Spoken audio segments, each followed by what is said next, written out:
And I'm live. Good evening, everyone. Good evening to Danny, at least, Gordon Causey, as it always is. And as Danny knows, and anyone who's been on the channel before knows, this is Candy the Wonder Dog glomming all over me for her treat, which I will get taken care of forthwith. Here we go. Sit, shake a paw, lay down, speak. A little better tonight. She's taking to chuffing a lot. I prefer her piercing bark. Danny has his coffee ready to go. I have mine. It says cappuccino, but it's not cappuccino, just regular instant coffee. I'm such a gourmet. I'm going to be talking tonight about election polls and to what degree, if any, they should be trusted, relied upon. Can we take them to the bank or not? And I see a Cryptomeria showed up, telling me never apologized for naps. Yesterday, I had my live stream scheduled for around this time, and then I took a nap ahead of it, and I fell down and I couldn't, or I lay down and I couldn't get back up, and I was about an hour late starting the live stream. I'm on time tonight, within a couple minutes anyway. Today is the 2nd of April. We made it through April 1st. And I see I have a number of people jumping on. Oh, he's live. He's not napping out. He's not an hour late this week or tonight. And what's Danny saying about the coffee? He's saying, I'm on instant coffee tonight too. Or as I saw, fake, fake coffee. Uh, You know what? It's simple, it's easy. Boil water and stir. It's simple. Add a little cream, a little milk, whatever the case.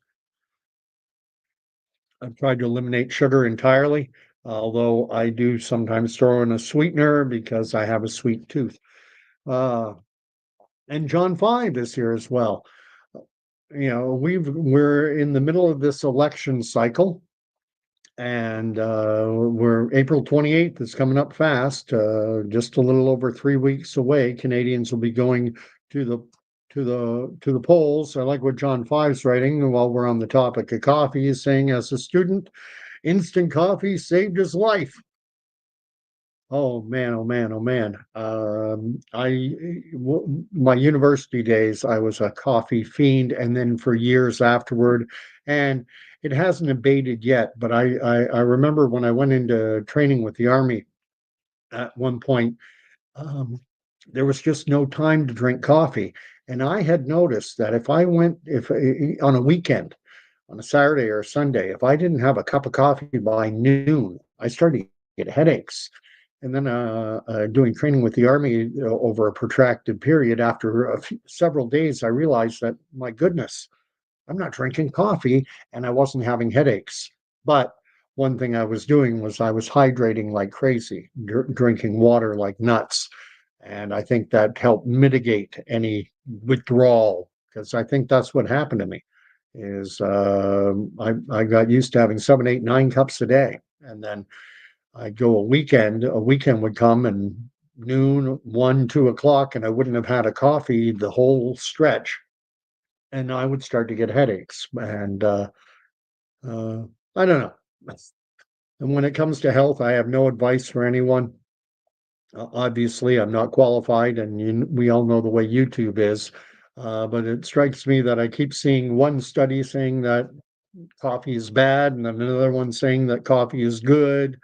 And who knows anymore? And for non-Quebecers, may be challenging. Uh, oh, great. Please don't tell me my internet connection is going to start lagging. And it looks like it is, because normally when when I can populate them to the screen quickly, it means my connection is good.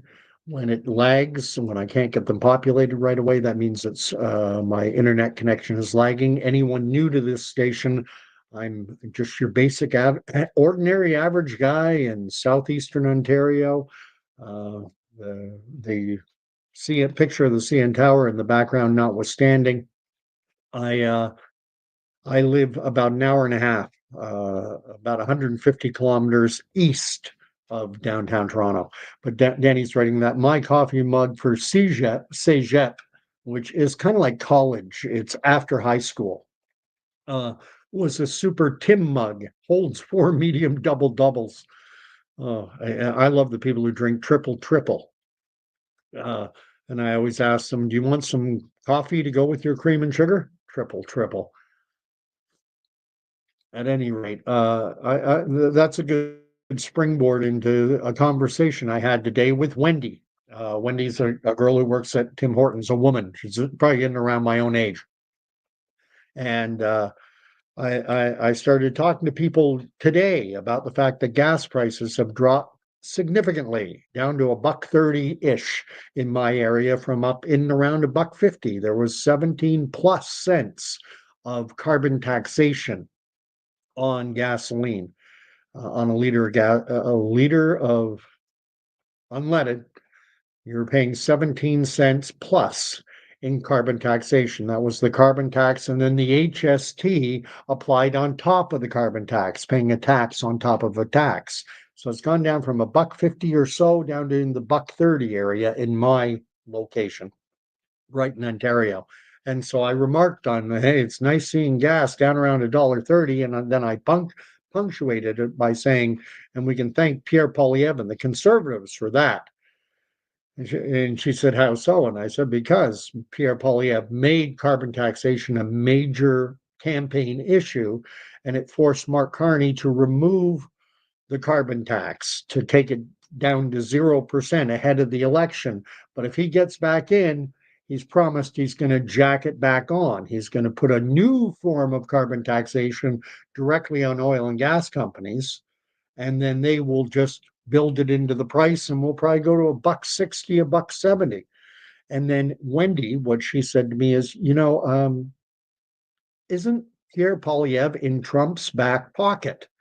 That was her line. And that tells me that liberal messaging is working. They're trying their darndest to have Canadians associate Pierre Poilievre with Donald Trump.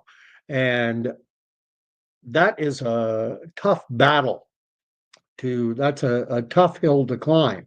But I said, he's not. Pierre Poilievre, Donald Trump has trashed Pierre Poilievre. He doesn't like him because Pierre Poilievre has said negative things about him. He mentioned that during a television interview, and I said, if you want to know who's like Trump, that's Mark Carney. And she looked at me and she was like, "How do you mean?" And I said, "Well, in the 2016 presidential election, Hillary Clinton said, Donald Trump, he avoids taxes. He plays the tax game to avoid taxes." And Trump said, "Oh, it's because I'm smart. It's because I'm smart." And now there are revelations coming out all over the place that Mark Carney, when he was chairman of the board at Brookfield Asset Management, a large wealth management company, they own property, stocks, they have funds. And he had them he had these investment vehicles incorporated in Bermuda to avoid Canadian taxation. And his response is, that's the system. I'm smart. I'm like Donald Trump. And I think I gave her pause for thought. And that's going to springboard me into talking about the polls and how much we can rely on them. Are they accurate? I'm going to share my screen and show you a little bit of the polls. But before I do, Danny's saying that the average price there in Montreal, my area, Brighton, Ontario, halfway between Kingston and Oshawa, we're paying $1.30. I think it was $1.30.8 at the local Mobil, which is an American oil and gas company. But that's the only one that we have close in town. We have Dutch Shell. We have a Netherlands company, Shell, up at the 401. We have an independent station, but it's probably owned by SO or Mobil. Anyway, We're $1.30. Montreal punching up near $1.70. Montreal gas prices are crazy, but the island of Montreal has an additional municipal tax on gasoline. So there's a federal taxation, provincial taxation, and if you live in Montreal, you get an extra level of taxation. Montrealers, oh man, life in that city is so darn expensive. Let me share the polling. Let me see which one do I want to share first. Uh, yeah, I'll share that one first. So let me go. Pardon me while I play around with my screen. Present and share screen. And here are the polling numbers. I'm referencing a site that is called 338.com. It's a very popular website for tracking things like polls. I wonder if I can make it bigger.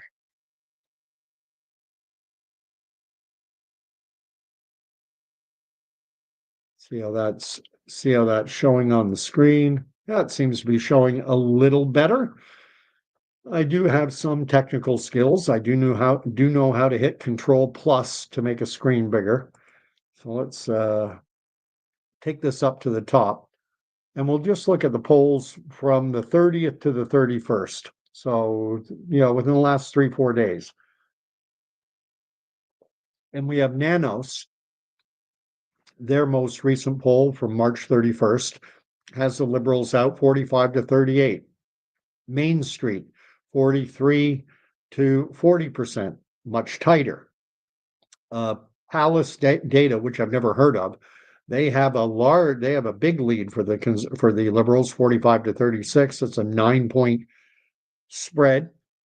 Nanos is has this is another Nanos from a day earlier, from the 30th, 45 37. Main Street, 44 41, 46 38. So you see the polling numbers there, having the Liberals in and around 43 44 45, having the Conservatives 36 to 40, in that range, giving the Liberals a not insignificant lead in the polls. How does that translate, though? What does that mean in terms of seats? And again, this is where 338 is a useful tool, but like any tool, let's not going to make any jokes in that regard. So I'm going to stop sharing that screen. Now I'm going to switch to a different one.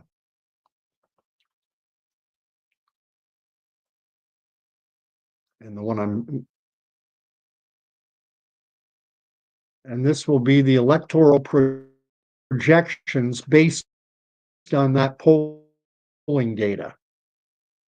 And what they are projecting based on that polling data is the Liberals are going to poll somewhere in the neighborhood of 43% plus or minus 5%.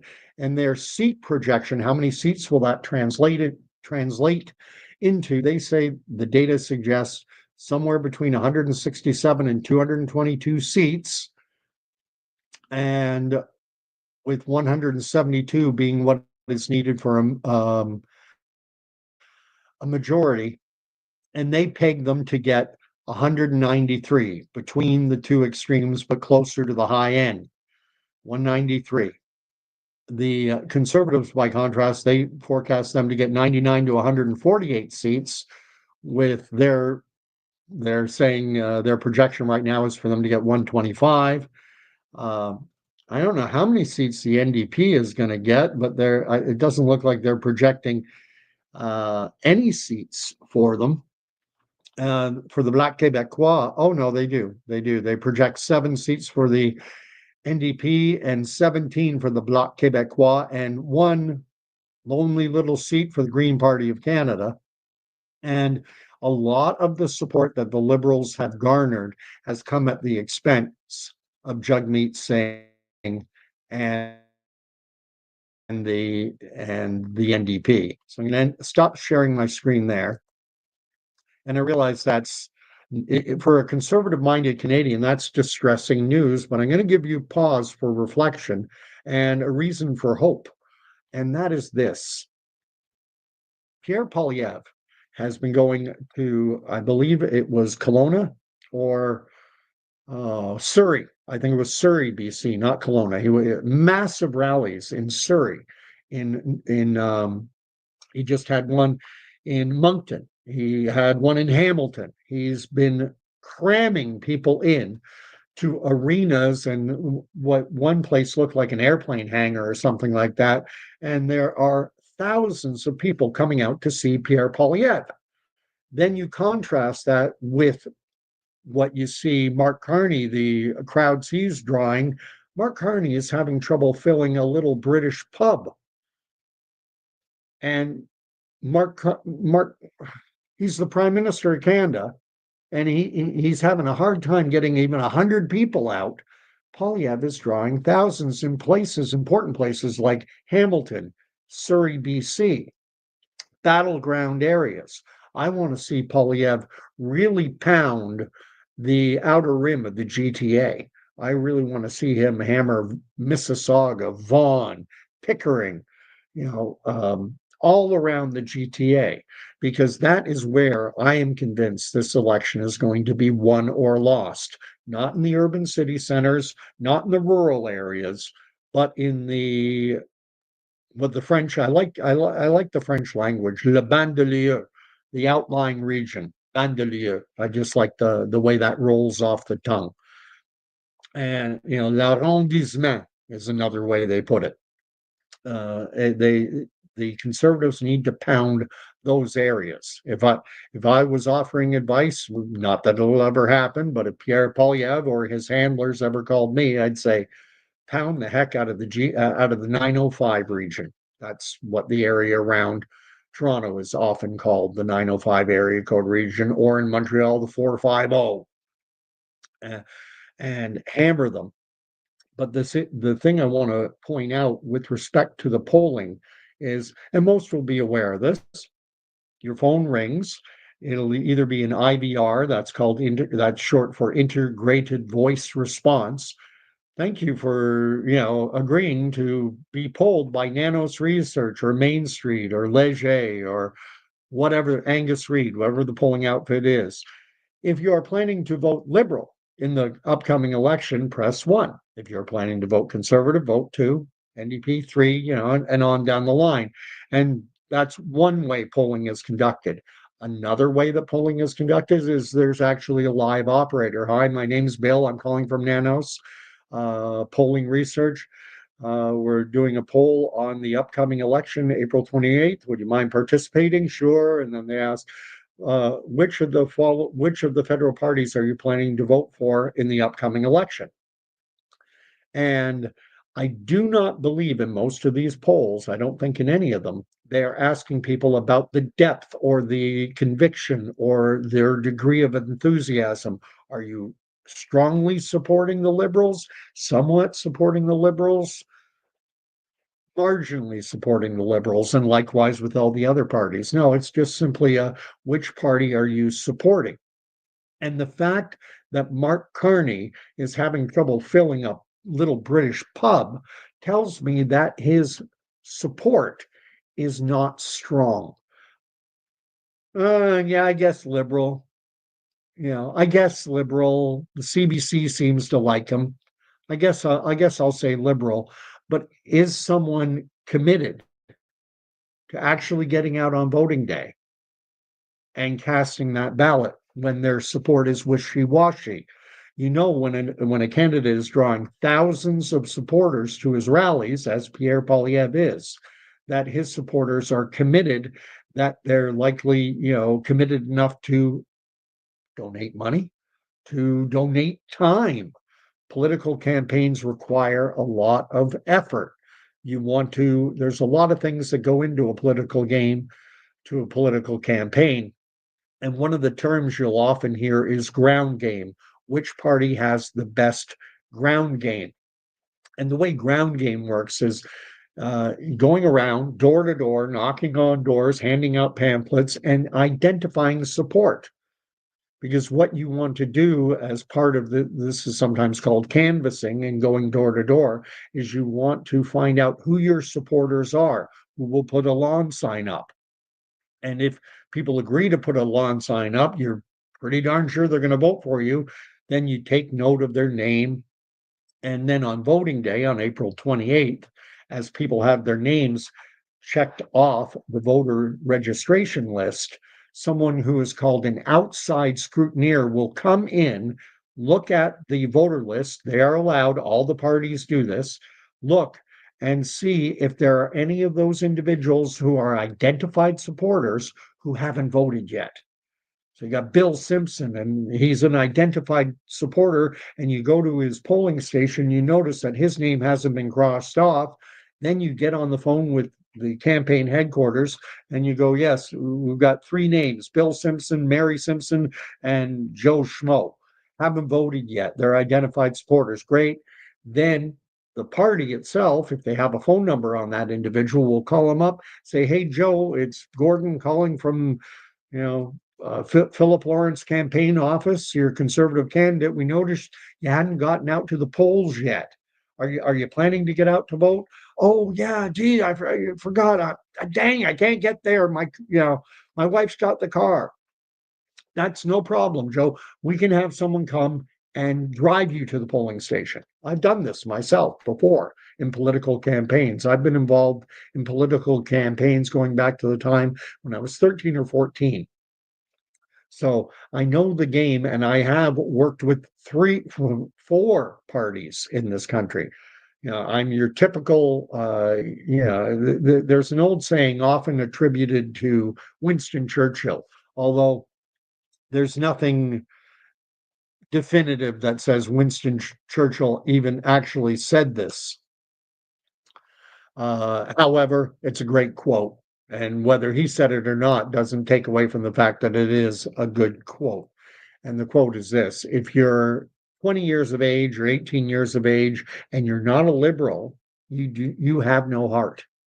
But if you're 40 and you're not a conservative, then you have no brain.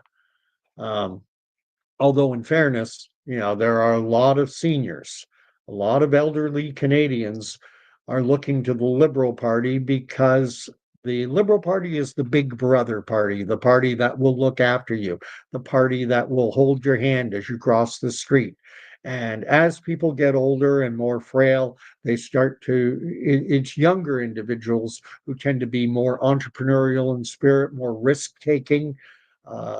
They don't expect the government to look after them. They don't expect the state to change their diapers. I know that's a little pejorative. That's a little mean spirited, perhaps, but I mean, it is simply reality that as people enter their so-called sunshine years or sunset years, they want the government there to look after them. And and they love their CBC. They love the lying propagandistic Canadian Broadcasting Corporation with their non-existent journalistic ethics. Um, and Danny's giving me a correction, or I say banlieue. I never actually saw the word written, and if I did, it didn't register with me. Banlieue. Arrondissement. I like that one too. And this is interesting. I've got someone, Galfard, from Quebec City, la ville de Québec. Mon ancien coin, quand j'étais muté à Valcartier,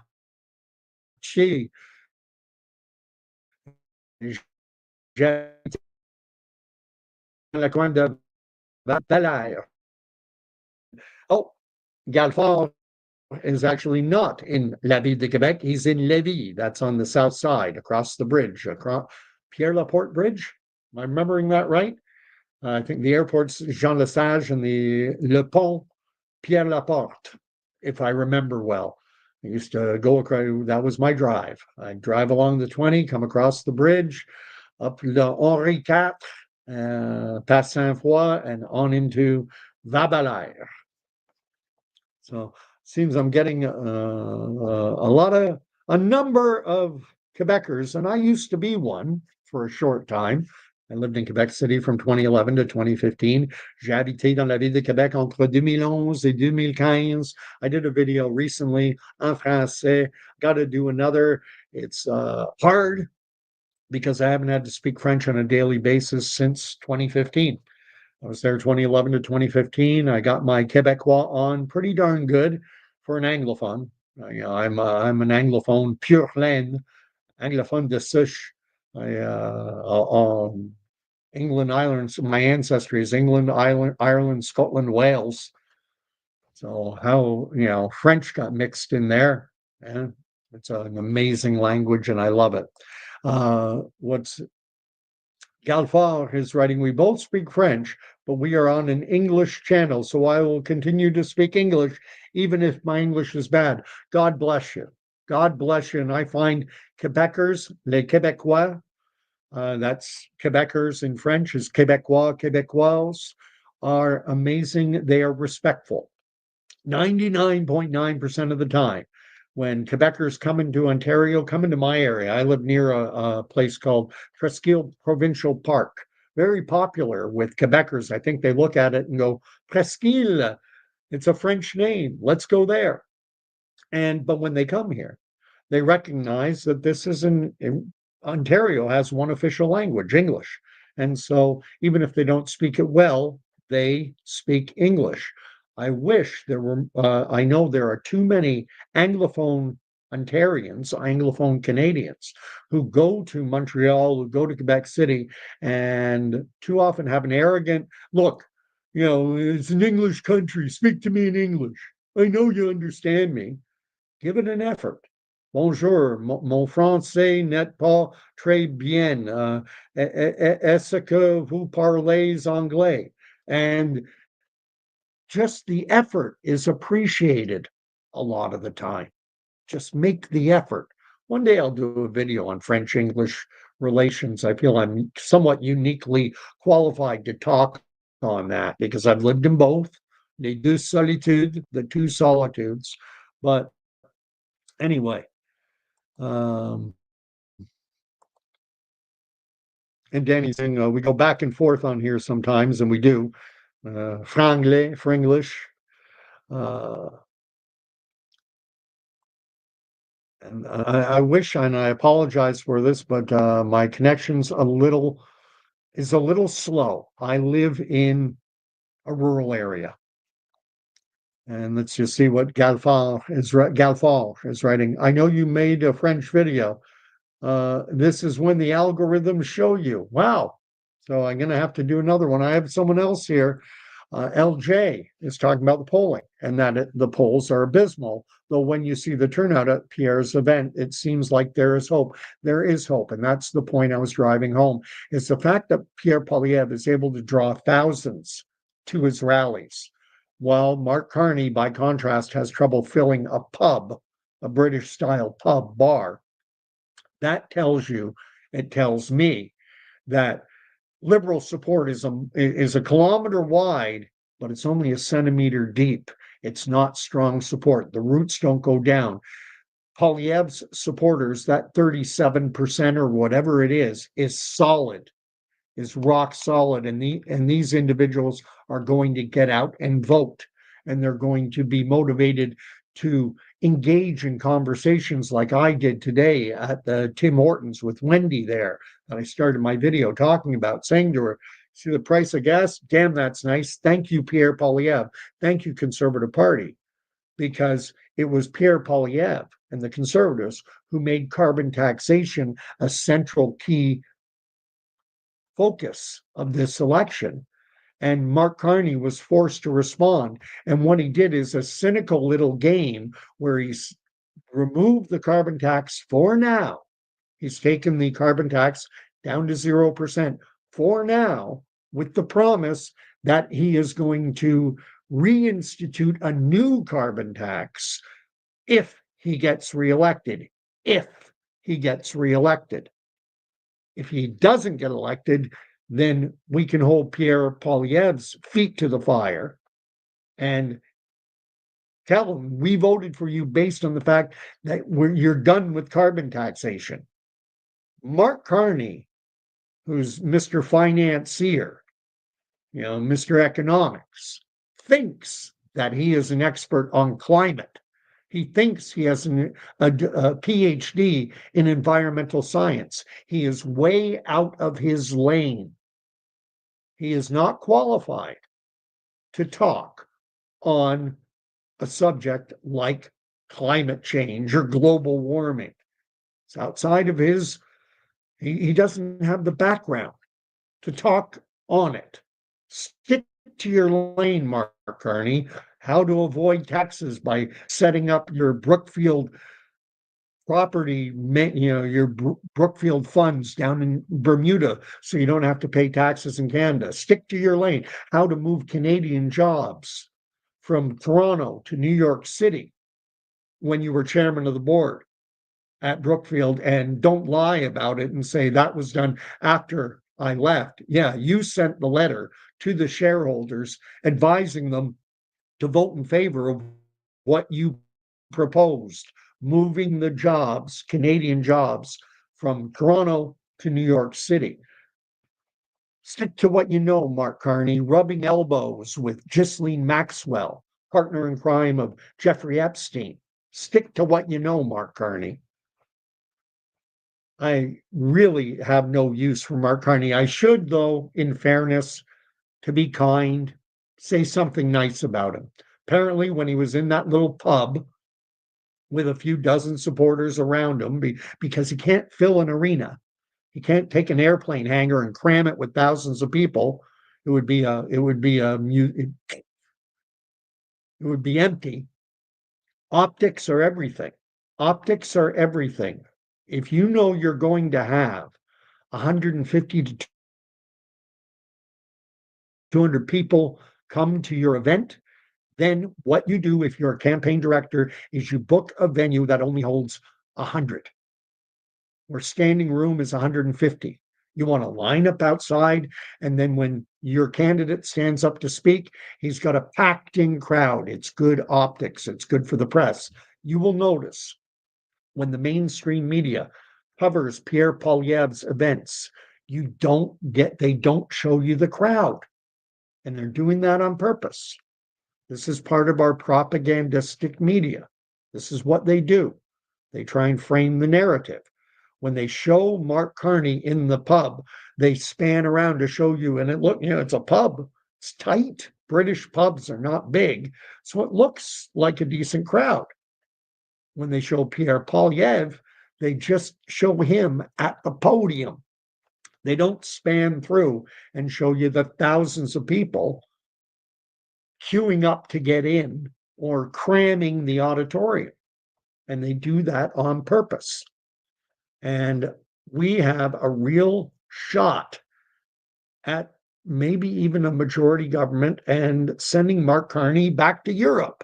Mr. I'm a European with 3 passports. Well, keep your 3 passports and go screw off back to Europe where you belong. It's like Michael Ignatieff. He's just visiting Canada. If he wins, he'll stick around. If he wins. But if he loses, I promise you, he'll be gone. He'll go down to down to Donald Trump's old playground in New York City. He and Donald Trump and Mark Carney are cut from the same cloth.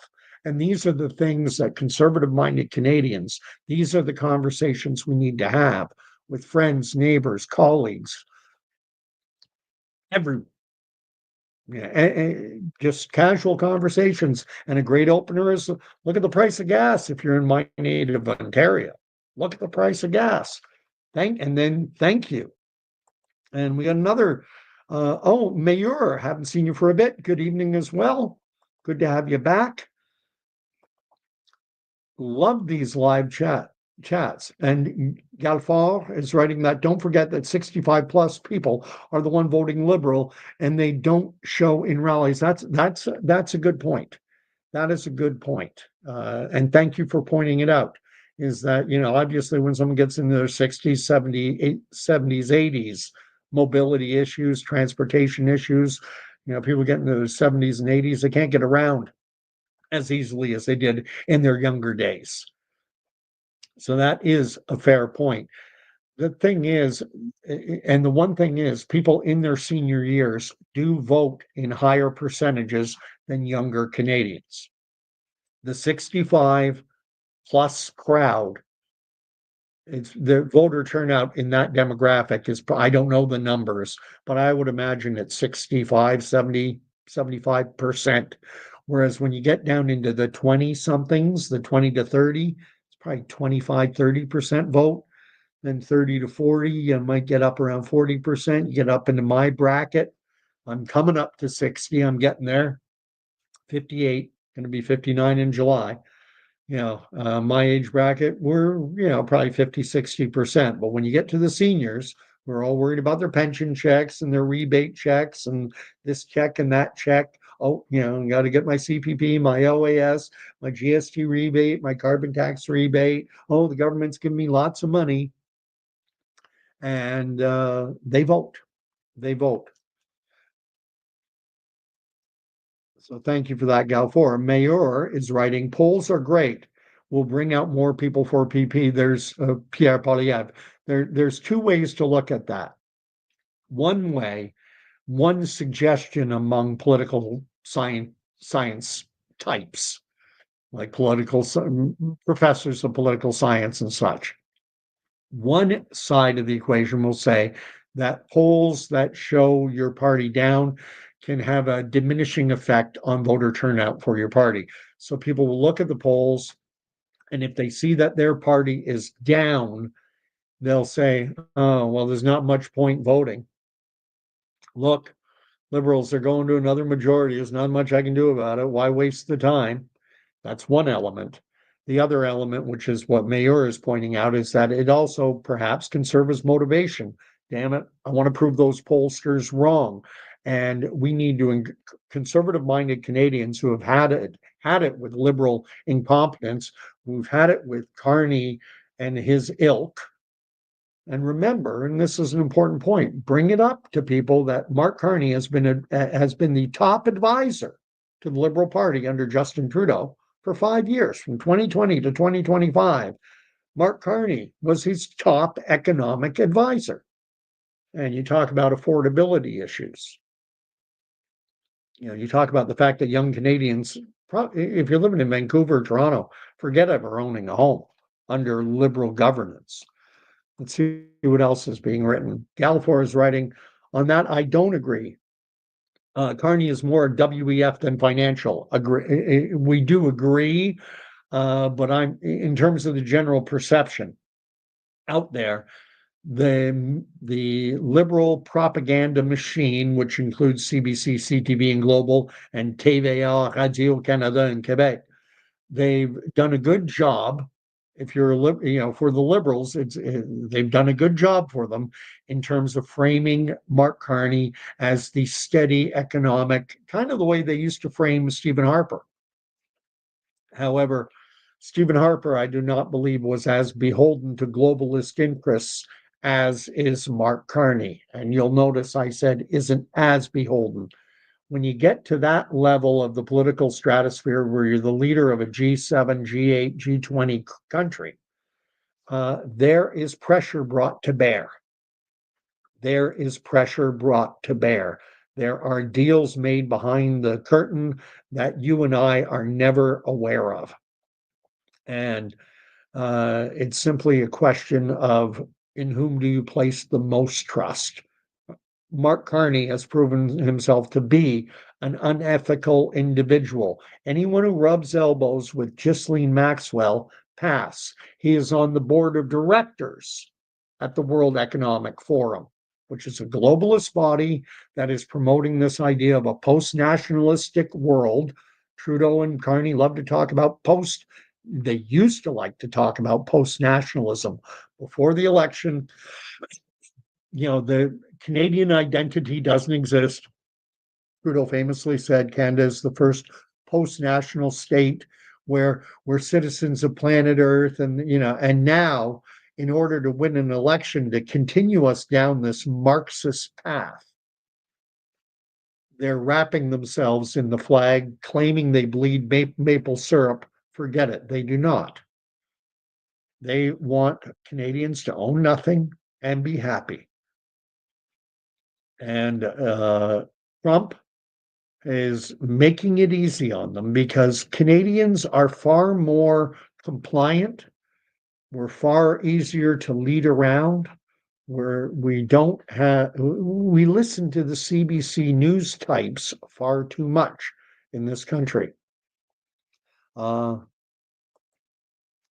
but getting back to Galfar's point, um, yeah, and this is where I say he's out of his lane. The WEF is all about sustainable development and climate change and all this stuff as using that as a guise to basically impoverish the Western world and to backfill the Western world with individuals coming from developing nations like India, where people have very high levels of education, but low expectations in terms of standard of living and human rights. I call it backfilling. Get rid of entitled, you know, Westerners who expect things like, a quality standard of living. They want freedom of speech, freedom of assembly, freedom of bodily autonomy, the right to decide what gets injected into your body. No, we don't want those kind of people. We want individuals who will shut up, sit down, shut up, and do what we tell them to do. And that's what this battle is ultimately about. And right now, the best choice, in my estimation, not a humble one, our best choice is Pierre Poilievre. I do not think he is perfect. I think, you know, I just think he's the best available choice that we have. Danny is saying, oh yeah, in terms of framing the rallies. I don't like to make too many connections though between Poilievre and Trump because number one, Trump has trashed Pierre Poilievre during an interview on network news in the U.S. Said, "I don't like him. He said negative things about me." And that's the way Trump is. If you talk him up, he likes you. If you talk him down, very very dumb guy, not a smart guy, doesn't like me. Low intelligence, very low, very low. Um, see what Danny is disagreeing with Galfar. The sheep will vote liberal regardless of age. But no, but I do think Galfar is right, and I think the polling bears him out. Even and I think the polling. I don't think you should throw it completely away. It's a barometer, but look at our weather forecasting. They can't tell you what the weather is going to be like tomorrow. You think they can tell you what's going to happen in the election? The Conservatives in Ontario now they got a majority, but they were projected to get a much larger majority than they got. And I wonder to what degree the big polling advantage that they had, did a lot of conservative voters say, "Yeah, what's the point of going out? We're gonna romp." That's the other side of how polling can affect an electorate. If you're on the side that's way up in front, that could diminish your vote as well. So the biggest thing is come March, I want to say, I keep saying March 28th, April 28th, come April 28th, conservatives have to make sure A, that they get out and vote, B, prior to the voting day, that they're talking to as many of your friends, family, colleagues, neighbors, everyone, and bringing up all the talking points. I just did a video and I'm going to do another one. It's going to be short. Try and keep it 10, 15 minutes of here are your 7 talking points. Just found out, you got to pay attention to the news a bit. They just found out that Mark Carney, the investment funds that he set up with Brookfield, where are they? They're incorporated down in Bermuda to avoid taxes because he likes to game the system. But what's the address, right? You're establishing the company down in Bermuda. So where's the headquarters? Where's this business? Where's this fund operating out of? A bike shop. Check it out. It's a bike shop. It's a bicycle repair shop. That's where these investment funds that Mark Carney has, you know, Brookfield has them set up down in Bermuda to avoid Canadian taxation because I'm smart. I know how to game the system. And for the address, it's a bike shop down in Bermuda, and that's for 2 or 3 of the funds. Yeah, and tie that into Trump. That's what he does. Trump knows how to game the system. If you like Donald Trump, vote Mark Carney. If you're Canada first, vote Pierre Poilievre. So, and I wish Poilievre, Poilievre is such an easy name. There are two ways to say it. Poilievre, Poly. Just think of it that way. Poly, like polygraph, poly this, poly that, Pollyanna, Polyev, EV, Polyev. That's the easiest way. If you want to do the French, you can say Polyev, and then you got to do the Poiliev, just Polyev. That's the way it's said in English. One of those names, like Udo or Trudeau, or how about Turdo? All right. Let's see what else is being written. Cryptomeria is writing, maybe voting should be like car keys. Old people are more drugs than I was on in university. Oh, that's horrible. But it's also true, sadly. During the COVID era, I wanted to see, because so many people being listed as COVID deaths were dying in long-term care. Theresa Tam even told the Washington Post that 80% of Canada's deaths were in long-term care. So I was like, okay, well, what kind of health are people in long-term care in? And there's the Ontario Long-Term Care Association had a snapshot from 2019 of what their resident population looked like. And it was like 86% needed extensive help to simply get dressed, be fed, go to the bathroom, bathing. They're called the activities of daily living. And 86% of residents in Ontario long-term care facilities needed extensive help with just simple things like getting dressed. And I forget the exact number, but it was like something like 50-60% were on more than 10 medications.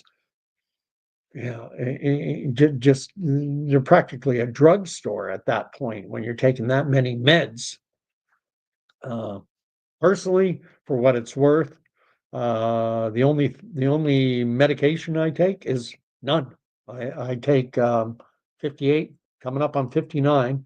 I take turmeric, which is an Indian spice said to have anti-inflammatory properties. During the winter months, I try to remember to take vitamin D, for apparently vitamin D has some correlation with the immune system. My medical degree is from Facebook, so what do I know? But I've read some articles on it. And the other thing I take is magnesium, because I'm finding as I get older, my muscles cramp up more than, and gosh, it's unbelievable. Hey, thanks for the digression. And Danny's saying, that's when you must vote. Not sure what that was in relation to, but uh, Galfor is saying greetings to Mayor. Uh, Cryptomeria says that his mom is a lifelong liberal, but even she hates Carney.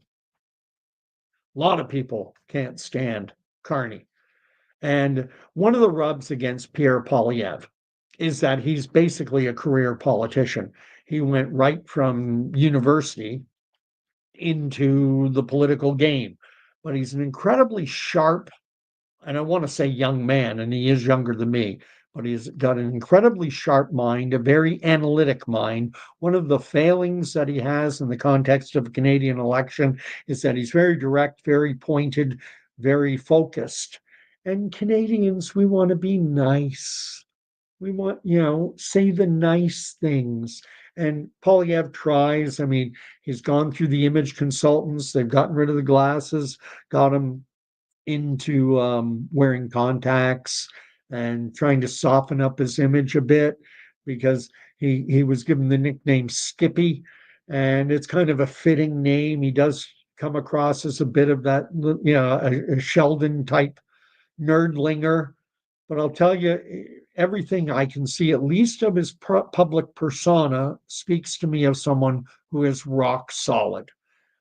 I don't see any pictures of Pierre Poilievre rubbing elbows with Ghislaine Maxwell. And if I did, I'd have something to say about it. I wanted to bring up the fact that the Conservative Party has dropped two candidates. In one case, I agree.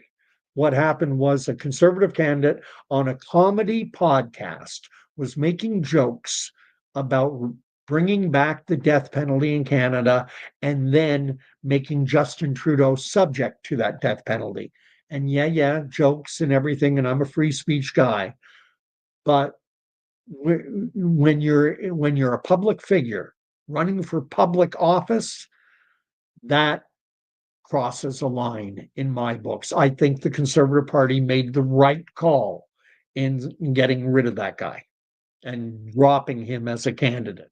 You got 343 ridings in Canada. Every party is going to have some unfortunate candidates.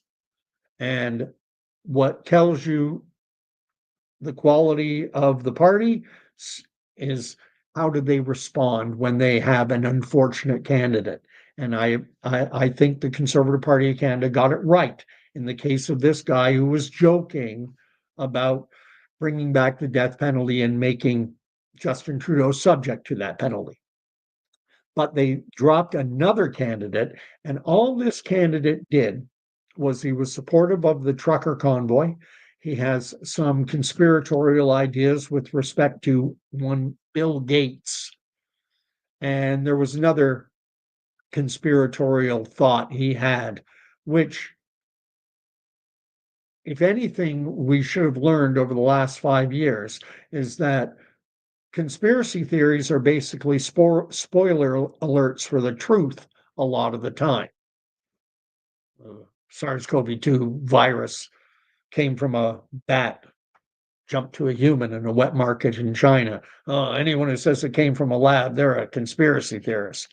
Find out the conspiracy theory is now the most widely accepted factual reality. Even U.S. intelligence service say overwhelmingly the most likely outcome, the most likely source from a lab. Probably that lab in Wuhan, China, right next to the wet market where they said it came from, but they could never prove that it did because they've never found SARS-CoV-2 in a bat. Yeah. So in that case, I think the Liberals, or rather the Conservatives, I think they got it wrong. Now, the Liberals showed their cards when they had their candidate, Paul Chang, Toronto area MP, Markham Unionville, sitting member of parliament, advocated for a Conservative candidate to be kidnapped and taken to the Chinese consulate for a bounty of $184,000. And Mark Carney, did the senior leadership and Mark Carney, did they drop that guy? No. Mark Carney said, no, he's staying on as a candidate. This is a teachable moment. This 64-year-old sitting member of parliament, former Toronto Police Service member, he didn't know that this is wrong. I'll teach him, please. Now, thankfully, Paul Chang did the right thing and he resigned of his own volition. Carney wanted him to stay on. Paul Chang had enough brains, more brains than Mark Carney, to realize, I'm getting out, I'm gone. And he bowed out of the race of his own. He didn't listen to his leader.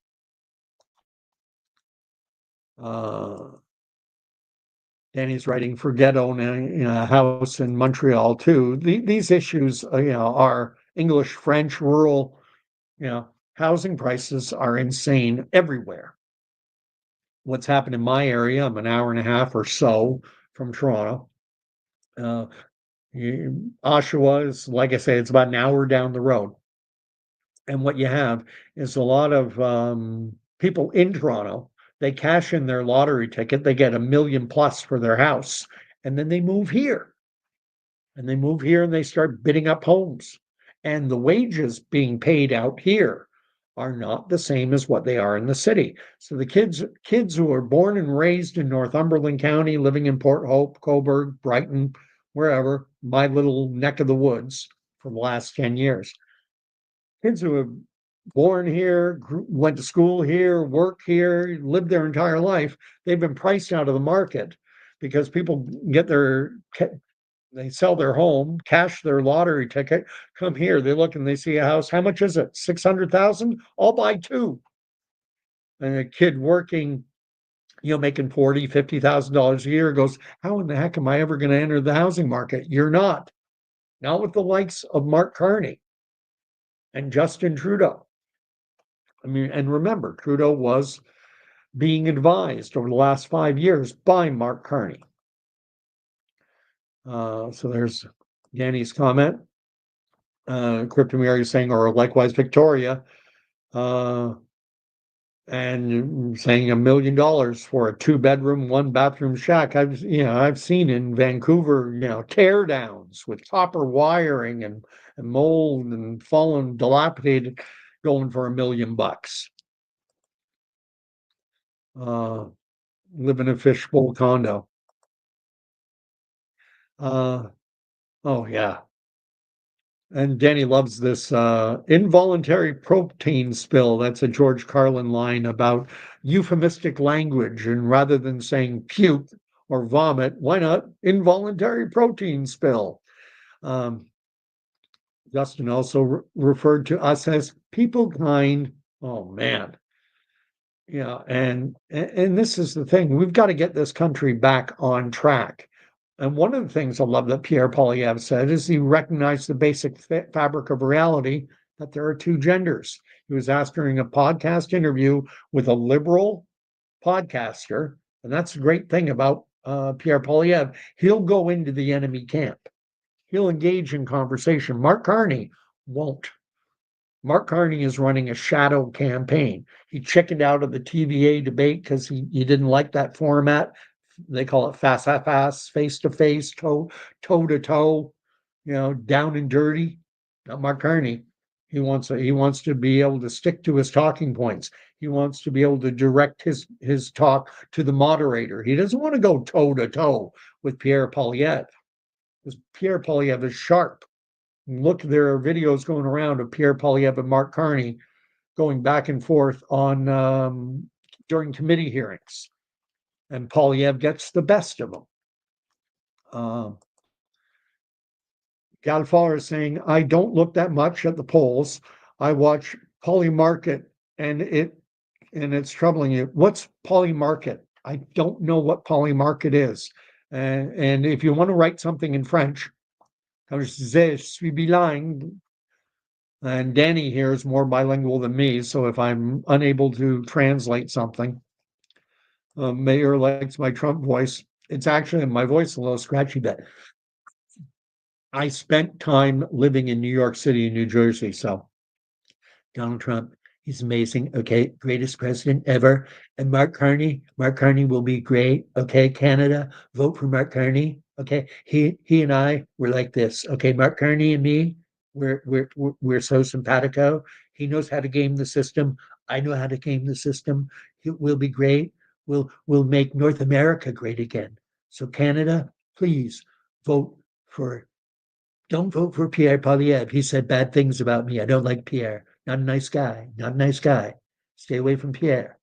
But vote for Mark Carney. Okay? Okay? He's amazing. Okay? We'll make North America great again. We'll get rid. It'll be great. All right? He's already moved jobs down here. I like Mark. Mark's like me. All right? I can do it better, but it's not bad. I'm looking for my next door neighbor gave me the Canadian version of the MAGA hat. It said make, and I worn it. Here, no, the Canadian version of the MAGA hat. Make Trudeau a drama teacher again. So when I do Trump, I should wear the hat because it doesn't say make America great again. It says make Trudeau. And I did. I got rid of Trudeau. I got rid of him. It was me. I called him governor. Now we have Mark Carney. I'm calling him prime minister because I like Mark Carney. Mark Carney's amazing. He's like me. That's who you want to vote for, Canada. Vote for Mark Carney. Okay. He likes New York City like me. He moved jobs. He brought jobs into my city. Mark Carney's great. I cannot stand Mark Carney. Uh, Max is late to the stream. Good evening. Played at double speed. I sound a lot smarter because I start going 100 mile an hour, and now I'm going into Southern accent. Let's see what Max is saying. Galfor is saying hey to Max. Oh, and thank you, Max, and I appreciate that. I don't mention enough. I know YouTubers, this is what you're supposed to do. Smash the like button. And I've got to have, you've got, I swear a lot of these YouTube stations, it's their YouTube voice. Yes, I'll be coming to you live every night. So make sure to hit that button and subscribe to my channel and all this stuff. And I thought about doing that, but it's not me. I'm bare bones basic. That's the way I like it. That's why I don't have much in the way of production values. One of the reasons is I don't have much in the way of production values. Quite frankly, I can't afford it. Just a little laptop. That's all I got. I have some thoughts on that. I wouldn't mind dressing things up a bit, but costs. So let's see. What's Max saying? I'm really glad Trump's tariffs were mostly paused on Canada today. Hopefully, we can focus on domestic issues instead of Trump. That it could be bad. The thing is that without Trump, Carney was toast. It was the whole idea that we're heading into a trade war with the Americans. That because Mark Carney, Bank of England, Bank of Canada, big environmental guy with no background in environmental studies. He knows nothing about meteorology. Show me your bona fides. Show me your degree in meteorology or in climate science, Mark. Otherwise, shut up. He's an ideologue. He's ideologically bought into a Marxist. His book, Values, quotes, cites Marxist talking points espoused by Karl Marx and the likes of Vladimir Ilyich Lenin and Mao Zedong. Is this what we want for Canada? No. Anyway, evening. I'm going to just try and catch up, and then I'm going to end the stream because I've been going on over an hour. Everyone's saying good evening to everyone. Sorry for those of you who turned in late. And Galfar is writing, from what I know, the U.S. paused the tariffs on Canada. Yes, that's what I've been reading as well this evening, is that Canada has been largely spared from the so-called retaliatory tariffs that were being imposed, that we've been largely spared. And the thing is, if the U.S. wants to impose tariffs on us, that's not inflationary on Canadians. Will impact Canadian industries that ship into the United States. So if you're a steel manufacturer that sells a lot of steel into the US, and now American importers are going to have to pay Washington 25% tariffs on everything they import from Canada, yeah, that's going to impact Canadian jobs, but it's not going to drive Canadian inflation. What drives Canadian inflation is when we reciprocate and we put tariffs on American goods, because our economies are so integrated. Just about everything coming into Canada, so much of it anyway, has been in the United States. It has components that have come from the United States. The packaging, the machinery to run it, the oil and the parts and everything. There's so many components of U.S. goods that come into Canada that it would drive inflation. So as soon as we retaliate, once Mark Carney puts tariffs on American goods being imported, that's when we get inflation. Let's see. Danny, getting back, he uses turmeric and I forget what he is, CBD oils for the knees. I've heard about that, but Mayor is saying that turmeric has zero effect if you don't take pepper. Make yourself a simple Indian curry to get actual use. Turmeric, cumin, dash of pepper, potatoes and peas, tomatoes. The one thing is, the turmeric capsules that I take say that they have pepper in them, and they do say that activates the turmeric. I know this. I had a really bad bout of sciatica in February of 2020, just before the COVID stuff. I've been playing basketball, and my sciatic nerve was, I was crying, almost literally crying, driving a little Mazda. And it was just right down to my heel. And I went to the pharmacist and he recommended turmeric. I took it, and within a week, 2 weeks at most, I could jump. Not high, I can't jump very high anymore, but I could get off the ground. I was back. And whether that was the placebo effect or not, I don't care. So anyway, going on. Um, yeah, it does suck getting old. Um, and Danny's saying that bad weather is coming, so his knees hurt, and they have for the last 37 years, but they are a great, the old trick knee. My bones, feeling the bones. Uh, and Max is saying that they got a big dump of snow out in Alberta. What part of Alberta? I spent too much time up in Wainwright, where it snows in September. Oh, Wainwright. Oh, and funny little story. Funny little story. We were leaving an exercise in Wainwright, and I was with. That was when I was with at Valcartier, and I'm one of the very few English guys there. And I got into conversation with one of the guys who was going to be driving a truck with our gear to the airport. I think it was to Cold Lake that we were flying out of. So he and I engaged in conversation. I'm one of the few English guys he can talk to. And he asked me, "Do you want to be my co-driver?" And I said, "It beats riding the bus, and you can smoke," because we were both smokers. So I said, "We can smoke in the truck." I said, "Bob's your uncle. Let me just clear it with my sergeant." Went and, yeah, but everything's good. So then we went to have another smoke. And he, in a little portico, in a little porch-like area of the mess tent that we had, was sitting under a sign that said no smoking. I said, "Shouldn't we go outside?" And this guy hated Wainwright. He said, "Oh, this place stinks. Only place to shop is the Canex. Yeah, there's nothing to do. Driving me crazy. Worst posting in the military." And then I said, "Well, you really want to be smoking under the no smoking sign? You want to get in trouble?" And he goes, "What are they going to do to me? Post me to Wainwright?" He's like, he's got the worst posting. He figures nothing can be worse than being posted to Wainwright, Alberta. Little side note.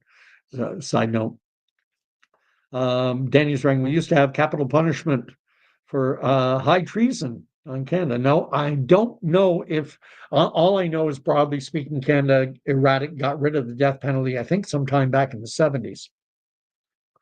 Um, I don't know if there's any case, I don't even know on the military side, desertion, dereliction of duty used to in military, but I don't know the QRNOs well enough to know whether it's even still enforced with the military.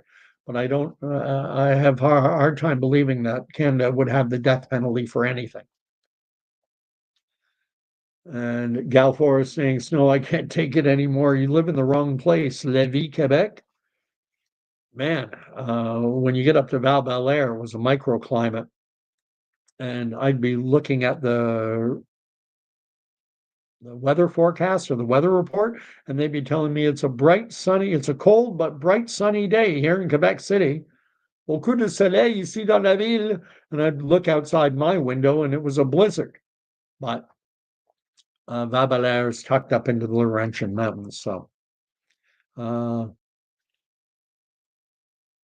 and it's also started to snow in Montreal. We got snow earlier today, but the temperature now is going up, it says, to about 12 degrees tomorrow by 10 a.m. So everything's going to melt. And what do we got? Boo, snow, no kidding, especially at this time of year. And Cryptomeria, one thing I don't miss about the prairies. And I did a winter exercise in Shiloh, Manitoba, and I never want to go see Shiloh, Manitoba again. Snowshoeing up to my hips and having to sleep in an improvised shelter when it's 35 below. Thank you. Never want to do that again, especially now at this age. And then Max is talking about what I referenced earlier. I believe Paul Chang was forced to resign after the RCMP got involved. And the RCMP is looking into the possibility that Chang may have committed a crime in making his bounty comments. No kidding. No kidding. But the public pronouncements that were made by Mark Carney were that Paul Chang would be remaining as the Liberal candidate for um, the riding of Markham Unionville, and that this was a teachable moment, that this 64-year-old member of parliament, 28-year veteran of the Metropolitan Toronto Police Force, didn't know that you shouldn't advocate that a Canadian citizen be kidnapped and turned over to a hostile foreign country. And that's what China is. This fixation on the US, on the United States of America. Love Trump or hate Trump, I don't care. He's not the threat. The biggest threat this nation faces is from the People's Republic of China. And it's not a republic, it's a communist dictatorship. I hear people talking about the fact that Canada needs to strengthen its economic relationship with China. What? That's insane. You want to put us further under the umbrella of the way the world is going. That's Canada is going to be faced with a choice in the years to come. Do we want to be under the American sphere of influence or the Chinese? And you got the World Economic Forum types like Mark Carney who are trying to push the entire world or the Western developed world into a communist style surveillance state system where human rights are gone. Danny's writing, I went to St. John's School of Alberta near Stony Plains. Actually, Genesee, Alberta, 80 kilometers southwest of Edmonton. Spent my weekends at West Edmonton Mall. Oh, yeah. Um,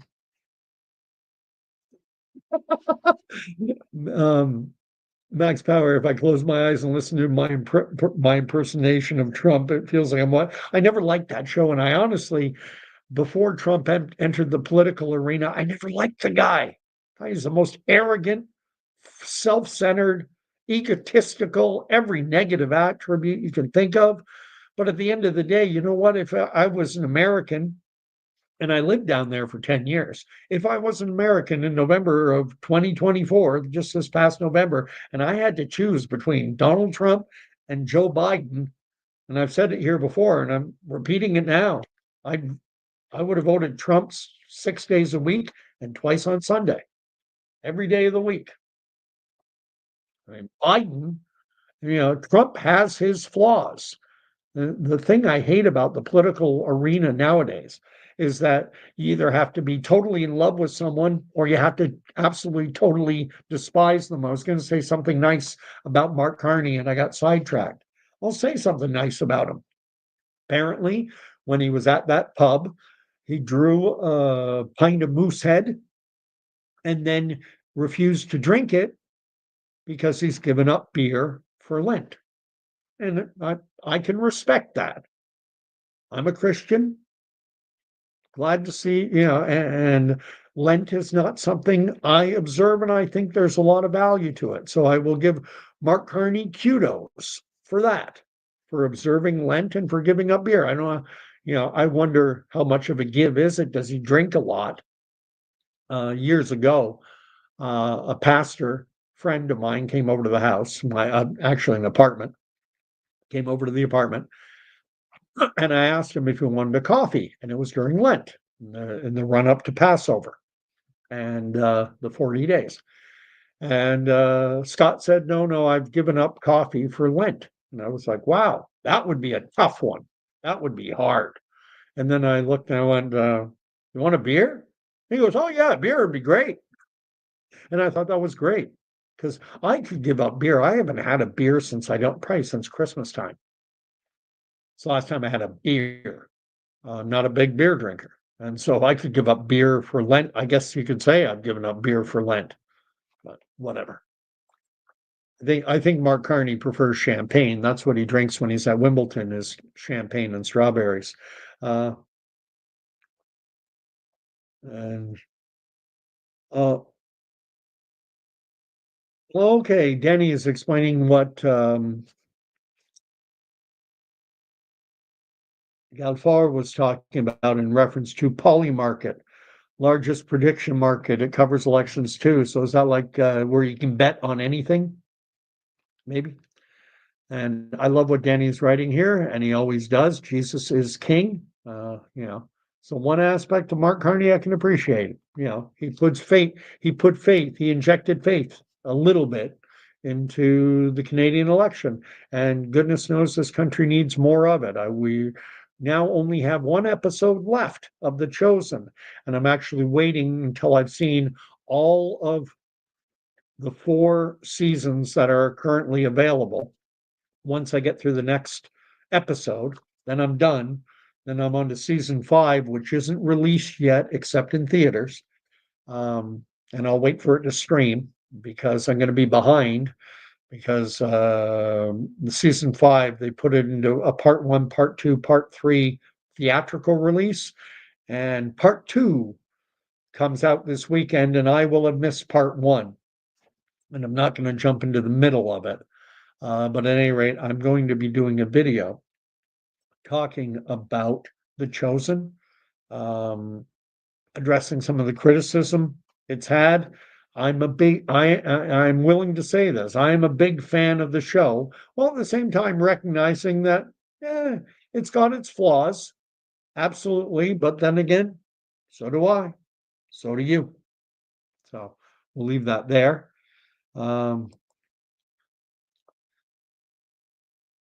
Danny's writing that the creator and head meteorologist of the Network categorically said that climate change is a hoax. He's more qualified to speak to climatic science than Mark Carney.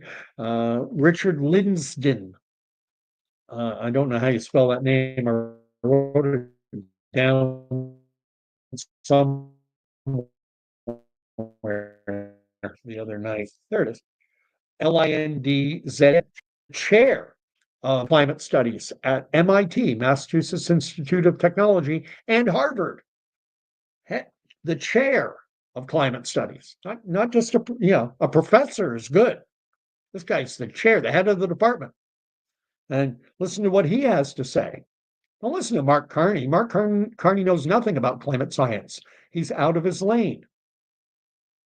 He is 100% totally out of his lane. He's got no business formulating tax policy based on climate science that he does not understand because he's not qualified to. Bottom line. Listen to Bjorn Lomborg. Amazing, amazing guy. Dr. Patrick Moore. Dr. Stephen Koonin. There are tons of these names out there. Individuals who, like someone who suggested, well, I think SARS-CoV-2 came from a lab. Oh, you're spreading disinformation. Well, Richard Linsden, he's the head, he's spreading disinformation. Oh, like the guys who said that SARS-CoV-2 came from a lab? Yeah. Listen to them. But I think I'm preaching to the choir here. And Denny's writing, an absolute love for Canada should be mandatory to become PM. Well, you watch. Mark Carney has not canceled his Irish and British passports yet. He's waiting to see if he wins. And if he loses, he'll pack his bags and be back in New York City, working at the UN or back in London. I think probably London. He likes Europe. Galfer is writing that ChatGPT Polymarket is a decentralized prediction market platform where users can bet on outcomes of real world events. Okay. I wonder what the odds are on the Canadian election. Let's see what's Airworks is all fired up. Oh, we went to the Pierre rally in Kingston. That's my neck of the woods.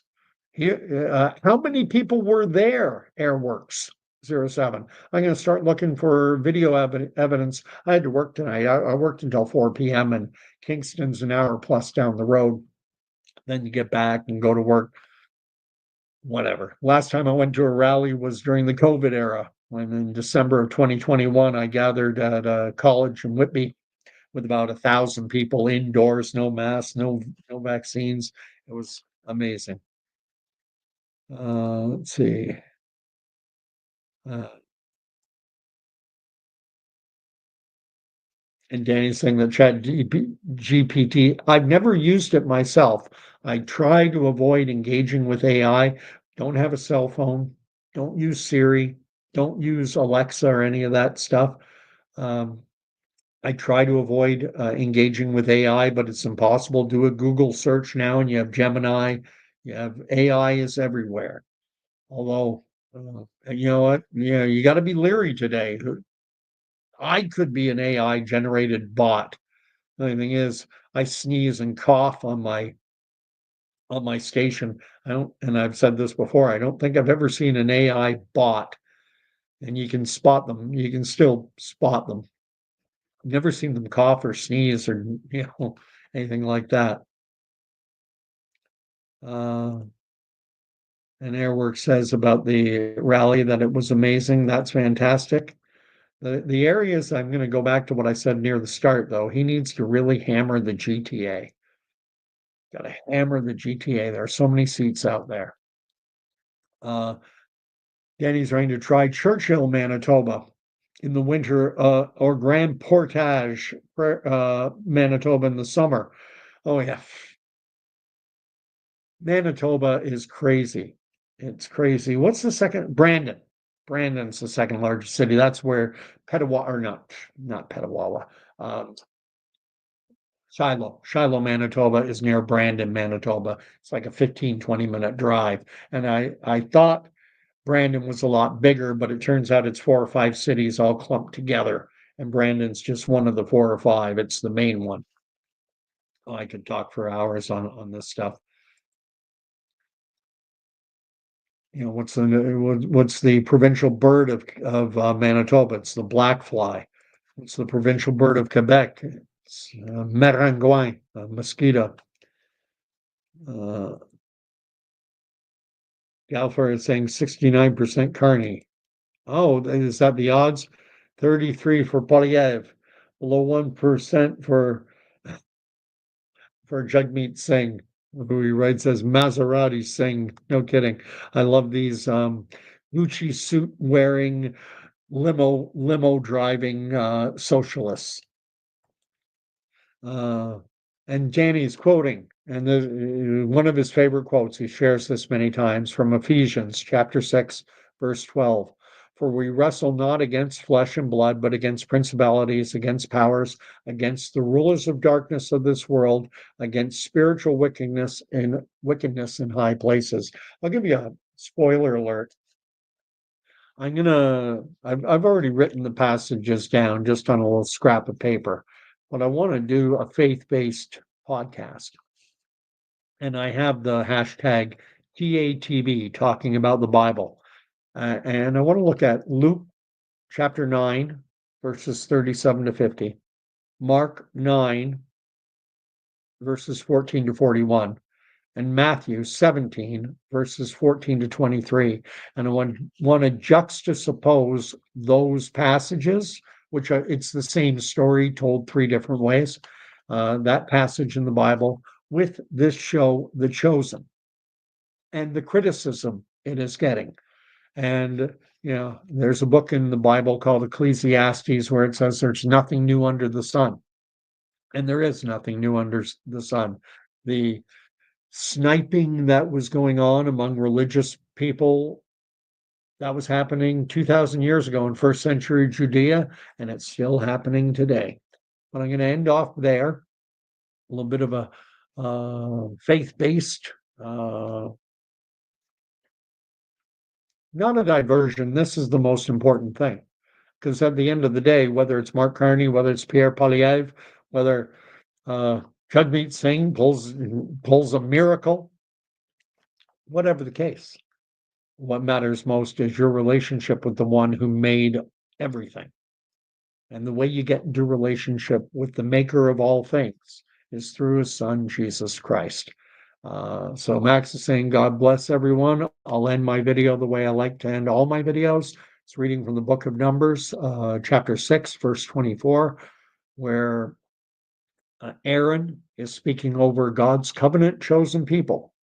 Moses spoke to God.